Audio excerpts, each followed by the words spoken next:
Regret going to college? Let's talk about it.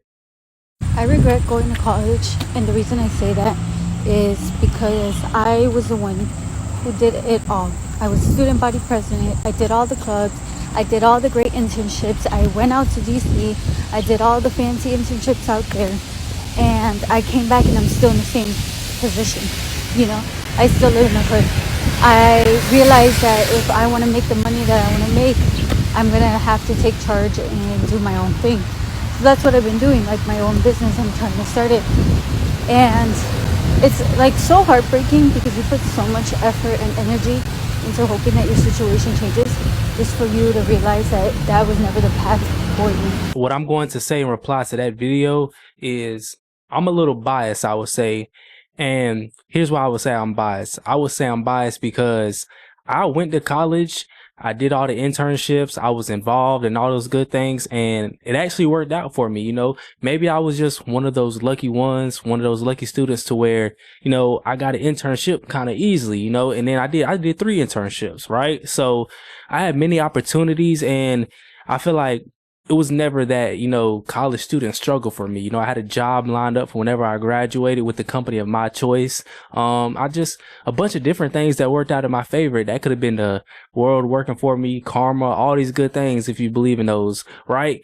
However, I do get that there are a lot of college students and a lot of people in general that they go for forward in life, right? Whether it's 5 years, 10 years, sometimes even 1 or 2 years after college, and they may have even had their master's, PhD, all these big degrees, and they can't even find a job in their profession, or 9 times out of 10, they're not even doing a job in their profession. They're doing something totally different, right? So I get it from her standpoint, right? Because the opportunities always aren't there, right? In every field. And I do also believe it depends on where you live, because I feel like sometimes in these bigger markets that we consider like the big cities and things like that, I feel like people want to say there are more opportunities in those markets sometimes, where I may look at it from a different standpoint as there's less opportunities because more people want to be there. It's more concentrated. Therefore, the opportunities are less, right? Whereas some of these rural areas and some of these rural states that have like country views, country areas and things like that, like North Carolina where I live, there may be more opportunities. There may be more job opportunities depending on the field, right? Because North Carolina right now is a growing state. A lot of people are moving here. There's a lot of opportunity here. And as far as, my experience and on top of like what I've seen and stuff online and all these different things, and even people who've reached out to me, like I think there are, job opportunities, especially like in a business field, especially in the business field and the marketing field and things like that, which I'm in. I think there are a lot of opportunities. I want to say potentially the STEM field as well, right? I have a good friend. She's in the STEM field, and she seems to be doing okay, right? Her job, I don't think has laid off too many people. But again, I think she's doing okay. I think the overall field, especially, STEM and all these different things that are having a lot of layoffs right now, are doing all right, as far as where I'm at. So I don't know. It could depend on location. Again, degree does matter as well. If you go to college, try to do something worthwhile, because going to get something like, let's say a psychology degree, a sociology, something within arts, like maybe dance or all these different kind of degrees, journalism, XYZ. If you don't actually, break through that first barrier that hinders a lot of people as far as, becoming maybe the best sports writer, the best writer of this, the best news, this, all these different things, then you won't have a lot of success in that field. And also when it comes to like things like psychology and stuff, unless you're going to get your maybe master's may cut it, but in a lot of cases, PhD in that, then your only opportunity really is maybe teaching, and that may be at a low level. So I don't know. Those are just my thoughts and my opinions and what I've observed as I'm going through life. But if you have any thoughts about those things, just leave it in the comments below. But let's get back to it. What's your biggest regret from all of college? My biggest regret is probably majoring in kinesiology and then figuring out my last semester that I don't want to do anything in healthcare because I do not like it. Are you graduating with a kinesiology major? Correct. You already know you don't want to do your degree? Yeah, and I finished out this last semester. I just had 3 hours left of my degree. I just had to finish it out. You're just going to accept it? Yep, but I figured out this last semester that I don't like healthcare. But like, what am I going to do? Ditch my kinesiology degree like 3 hours before I finish? No. Not taking my freshman year more serious. What were you doing freshman year? Partying every day. Every day? Almost every day. Like Tuesdays? Sometimes. A lot of Wednesdays. Not knowing exactly what I wanted. Now I want a nursing degree, so right after this, I'm going to have to get an accelerated nursing Bachelor of Science, which is going to take me another year. So I'm not actually done. You have more school? Yes.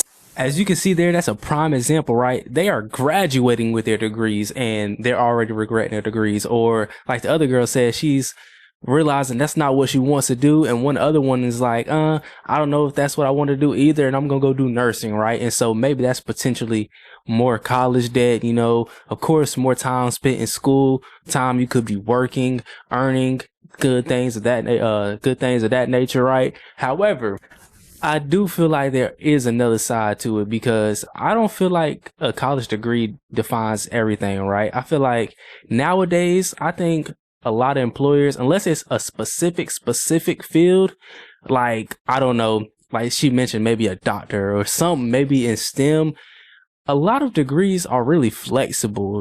That's just what I've observed in 2025, right?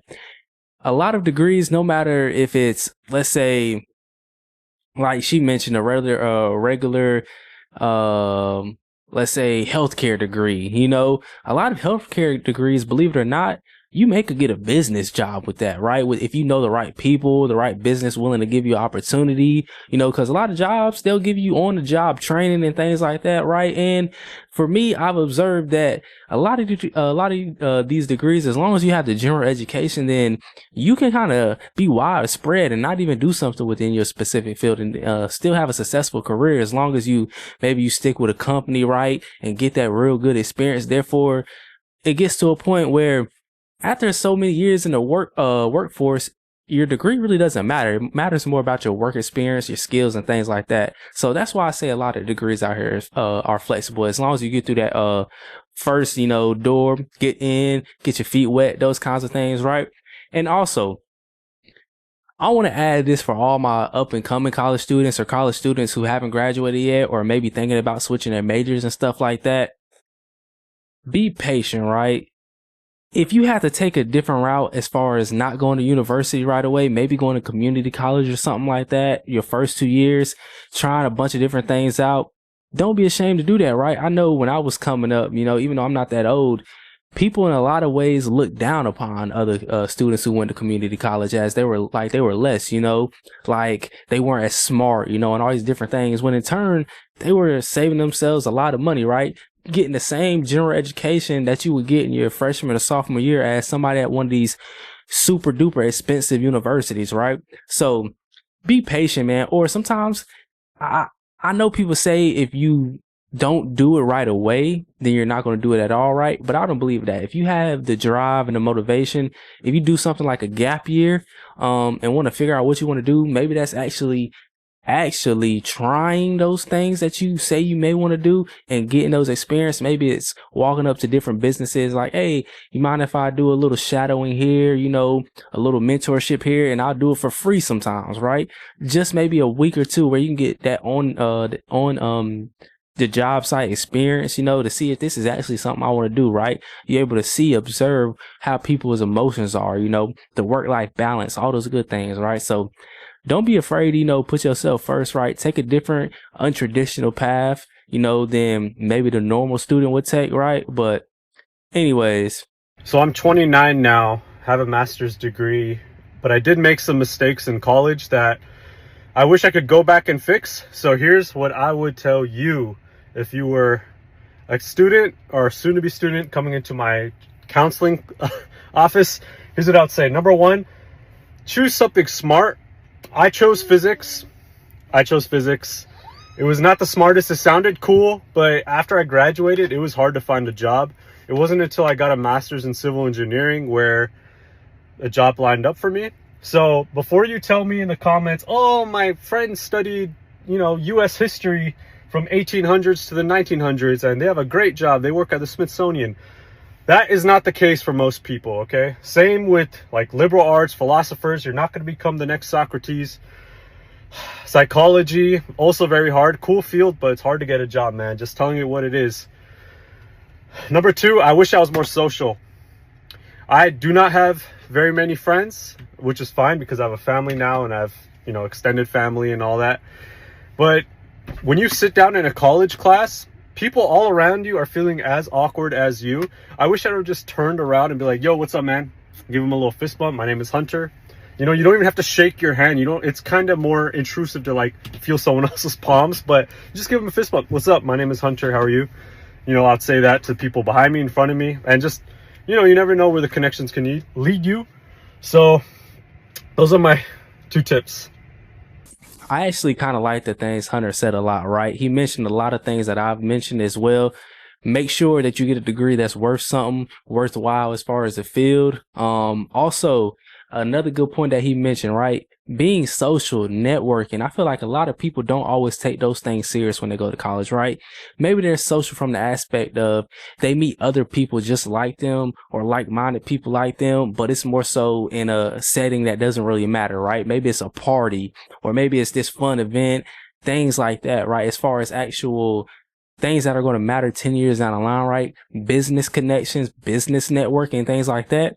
They really don't do those things, right? And those are the people that really matter to me, at least, because I've actually encountered so many people, even some of my closest friends now, right, that I met in college, and we met on the terms of this is a like business kind of friendship, and then it's, you know, kind of evolved since then, right? But I like having those people in my corner because not only do we share, you know, maybe personal interests, right, but we share a business kind of sense mindset, right? Like we both got our heads screwed on straight, right? We're able to, you know, talk about different things, relate about different things, right? That will advance our lives. It ain't always just, hey, you want to go grab some lunch, right? And we kiki kaka about something that really doesn't matter too much, right?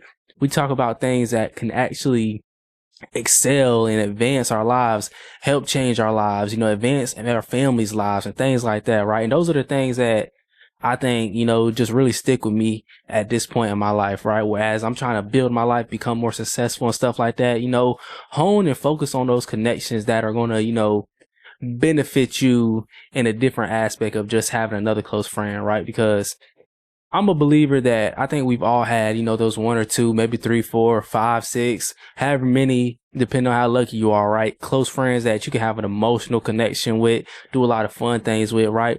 But we don't necessarily, you know, dive deep enough into those actual business connections that also are personal relationships as well, right? So I would take the time, build those networks, man, build those connections that are going to truly stick with you and be a resource for you in your life, right? Other than just maybe like a kumbaya every here and there, right? But anyways, man, if you stuck with me this long, man, I appreciate it. And if you like the video, go ahead and smash that like button. Also, don't forget to subscribe as well, as it's only going to help build and grow this channel, right?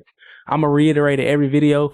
I want to build a channel here where it's a community. You know, I want to engage with you, you engage with me, you know, and we just talk about all these different things that you want to talk about. So with that being said, go ahead and drop a comment if there's anything that you want me to talk about, or if there's anything that you have to say in terms of what I maybe have said in this video. But with that being said, until next time.